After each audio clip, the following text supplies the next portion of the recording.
Being president of ADASS is a major responsibility and role in what were normal times, but to do it during a pandemic, remotely, and with such impact is an impossible act to follow, and you really do deserve our thanks. Thank you also to Julie Ogley as the outgoing immediate past president for her leadership, commitment and support. Thank you to ADASS members. It's because of you I'm here, and I'm especially pleased that I'll be working closely with Sarah McClinton as Vice President and Beverly Tarka as Policy Lead. For me, it's a great privilege to become ADASS President, and one I look forward to with equal fear and excitement. Let me continue with a few more thank yous and apologies for anyone that I may appear to have overlooked. Firstly, I'd like to thank by recognising all the hard work undertaken by Cathy Williams and the ADASS team in preparing for this week's spring seminar. It's a lot of hard work, organisation and commitment to get to this point. Thank you also to all of our speakers. I'm sure you'll agree with me that this is a really impressive agenda, not just the range of topics we're going to cover, but the calibre and standing of the speakers covering them. Thank you also to Oxfordshire County Council for their support, the leader, the cabinet member, the chief executive, system partners, and finally, but especially my deputy Karen Fuller, who will be ensuring the service continues to deliver to our communities as my focus shifts to this role. ADASS has a number of committed business partners who provide not only much needed sponsorship to fund our central team, but also work with us on mutually beneficial policy aims. This year, we collaborated with the TSA, the Technology Enabled Care Services Association, on a commission looking at integrating technology into social care, along with sponsors Microsoft, Tunstall, PA Consulting and OLM. The report is available now. It's a compelling vision and recommendations for councils, tech providers and the government. An important policy report is also to be published on the future of intermediate care with our partners IMPAR. And to all our other partners supporting us throughout the year, a special thanks. And finally, a really big thank you to all of you, without whom I would not be here. Your leadership, your direction, your relentless determination and work, your support during the last year, these have all helped to manage the impact of COVID. Without you, those of us who are older and disabled, carers and care staff, our most unequal citizens would have been impacted even more by COVID-19. Now, this morning, I'd like to talk to you about three key areas: a reflection on the past 12 months, where are we at this point in time, and finally, what I believe the next 12 months offers us, the role that we as leaders have during this time, and I'll share with you my view of what our opportunities are and my ask of you all.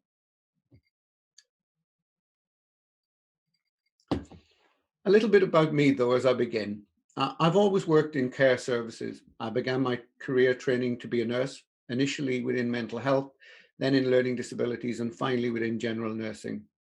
Having moved from the north of Ireland, where I did my mental health and learning disability nurse trainings, to England at the end of the 80s, I worked in the NHS in London, Bristol, Southampton and Hampshire, before moving via a joint commissioning appointment to Worcestershire to work permanently in local government for the last 15 years. I've been really lucky to be a director in 3 different authorities: Shropshire, Somerset and now Oxfordshire. And I hope my experiences will assist me in my presidential year. I've always worked with people, for people, and really do believe that it's only by working together as citizens, people with real experience and professionals, that we can truly ensure everyone maximizes their potential. I don't normally talk about my family, but I'll briefly mention my parents. My dad lived with a long-term condition from his 40s until his death in his 70s. And whilst the impact on his independence was minimal, the last 15 years of his life required my mum to be his permanent carer. The impact this had on her resonates with her and the family even to this day, 10 years since his passing. My family's experience has always reaffirmed for me the importance of maximizing independence and support, not just for the individual, but also for those caring and providing support. So let me begin then by briefly reflecting on the last 12 months. There will be lots of reference to the impact of COVID throughout the seminar, and clearly it's necessary to focus on the terrible cost that COVID has had. That cost has been at an individual level. The over 850 care workers and nearly 50 social workers, the many older and disabled people who have lost their lives. 1/3 of all deaths have been people living in care homes, but it's also at the cost to families and communities. We also know the impact is sometimes not as obvious, but nevertheless still there. We're just currently analysing the results from our latest survey of directors. Early results suggest that since November 2020, nearly 70% of directors have seen increase in referrals and requests from people experiencing mental ill health. 48% increase from people who have been admitted to hospital. 3/4 report increases in people being discharged from hospital, and 57% report increases in need relating to domestic abuse and older and disabled people. We will say more about this in the next few weeks. We will also each have individual stories and accounts from those that have shared their experiences with us or we've been directly involved with. For me, it's the account of my friend Marissa, a woman with learning disability who lives independently with support, talking to me about how during the first wave, her routine support workers suddenly stopped coming. And then when they restarted, visited, but only interacted through her window from the garden, to her recent concerns about the safety, availability of vaccine. It's the challenge I've had from families who've wanted to visit their loved ones but cannot get to see them in their care homes. It's from the providers calling my counsel in tears because they're afraid of the risks they pose to their clients and their struggle to source PPE for their staff to carry out the very activities that I commissioned them to do. Whilst nationally the impact has in part been highlighted, it's also been through the lens of people working and living within care homes. What has not been highlighted strongly enough is the disproportionate impact on the poorest and more marginalised in our communities. COVID has shown the impact of a lack of investment, long-term planning and resilience in the social care sector. It has shown the lack of value that successive governments have placed on the lives when we are older, disabled or caring for others. We must use our collective experiences to shape our future, but more on that a little later. COVID has, however, also demonstrated to me some of the best of individuals, communities, our fantastic support providers, and those involved in social care in its broadest sense. And last, but by no means least, local government as leaders. There are amazing examples up and down this country of how individuals responded, how communities worked differently, how organisations providing support responded, and how local government played a part both practically and through its leadership of place. You will all, like me, be aware of the creative ways in which social workers and providers work to maintain support or to deliver support during lockdowns when buildings were no longer available. We cannot, we must not allow this to be overlooked or to only be seen as a pandemic response. Each and everyone in this virtual room will have played their individual part, and it is through you that we have coped, albeit at a terrible price. It is also through you that we can design a different future. Let me say a really big thank you to all of you for everything you've done, and acknowledge the grief of those who have lost their lives, those of us who are bereaved and haven't been able to grieve properly, and those of us who are traumatized. Let's move on then to where we are now. As I said a few moments ago, adult social care has seen a raising of its profile, both in relation to the terrible impact of COVID on people, our workforce, our organizations, but also in the context of creativity, localism, communities, partnership and leadership. This is the best of human nature. I believe it's incumbent upon us to ensure as we move forward, we not only highlight the experiences and impact, but we also use that to demonstrate collectively the importance to change and our opportunity to shape that change. I believe as individuals, as member of the broader adult social care family, as partners and as leaders, that if we work together, we can shape the tone and timing of reform. In doing so, we have to be bold and firm, making sure our values shine through, just as they have in our achievements over the last year. We must be confident in our approach, seeing ourselves as part of a bigger social movement for change in how we support each other and how when we are supported, whether we're disabled at the end of our lives, when we need protection, or someone to safeguard our rights if we're being abused, neglected, or exploited.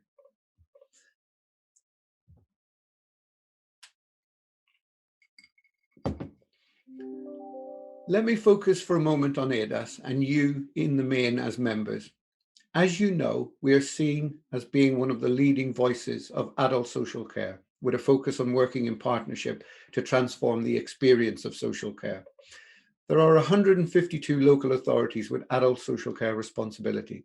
That means 152 directors of adult services. Goodness knows how many assistant directors, principal social workers, service managers, team managers within councils. When I look at what that offers us, the span of experience, thinking particularly of directors currently in post ranging from the early noughties, a shout out to Kath Rolfe in Leeds, Julie Ogley in Central Bedfordshire, Richard Webb in North Yorkshire, and Keith Hinkley in East and West Sussex. To some of our new directors taking up their roles earlier in this year, a shout out to Tanya Miles in Shropshire, Leanne Farage in Mayday, Claire Richardson in Rochdale and Georgia, Chimbani in Suffolk. What a fantastic breadth and depth of experience we have available to us. We also have our associate members who bring experience from even longer ago and give us the shoulders we stand on. A shout out to Brian Parrott, who recently retired as a trustee, who's been working since the 70s, and others such as John Bolton, who celebrates 50 years of work in social care later this year. That brings not just a wealth of experience, but also knowledge, innovation, motivation, and commitment. Wow, what opportunities we have. Now, many of my predecessors have in their opening speeches to Spring Seminar set out a desire for, and indeed a need for reform. I was hesitant about referring to it, given the lack of progress in securing funding and change to develop the care we want over many years. Indeed, many things have been lost in the years of reducing budgets. However, we know the Prime Minister said as he entered Downing Street that he would fix the crisis in social care once and for all. This is important as it recognises the crisis we face, but also recognises it's not a simple task.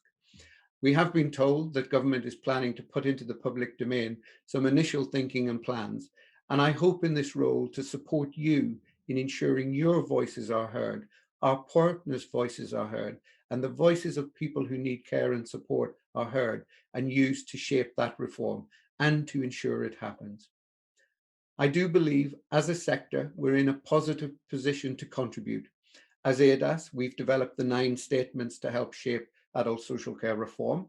But similarly, our partners in the LGA have set their 7 principles for reform, not to mention the fantastic work by Social Care Futures.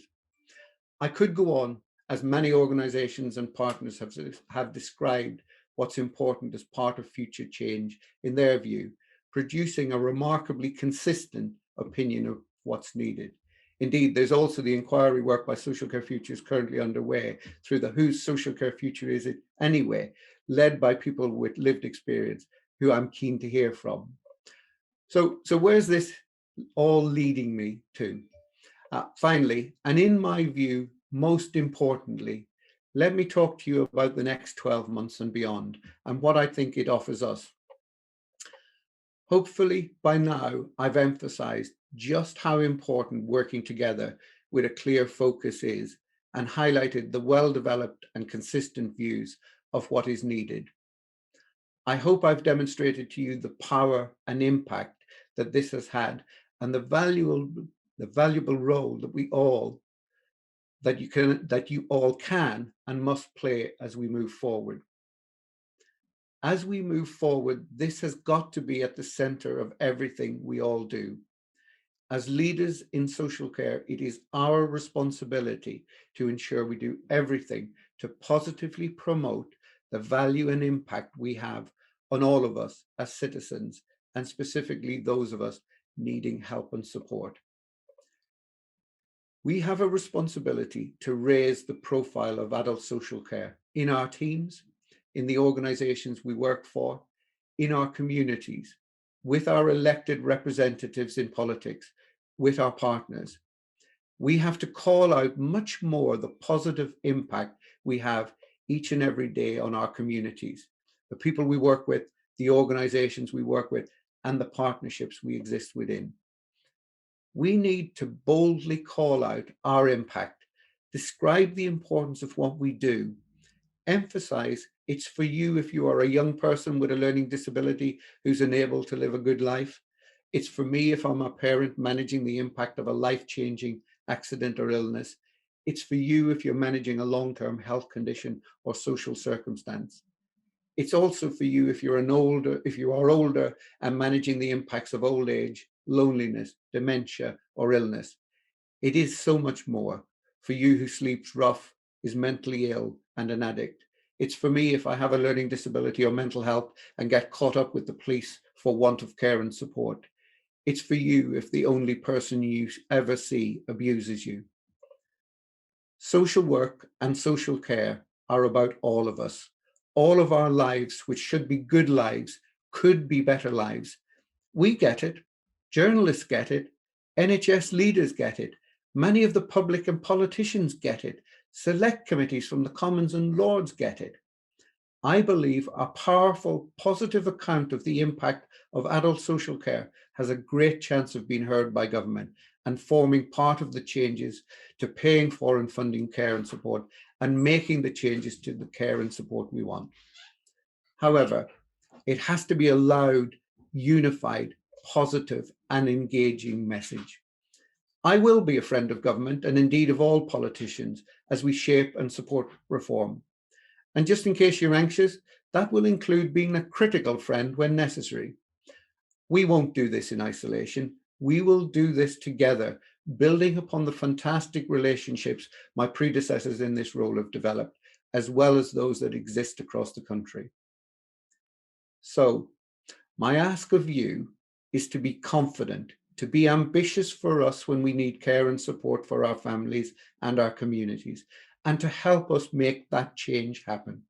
Speak to or write to your local politicians and MPs in a personal or professional capacity. Let local press and media know about the difference that is made when someone gets good support or changes an abusive relationship. Support your colleagues and partners to do so, and tell us what you're doing so we can all celebrate it. Thank you for your time. Thank you for everything you've done so far. And thank you in advance for everything you'll do with us as we go through the next year. Please enjoy the rest of the spring seminar. Thank you.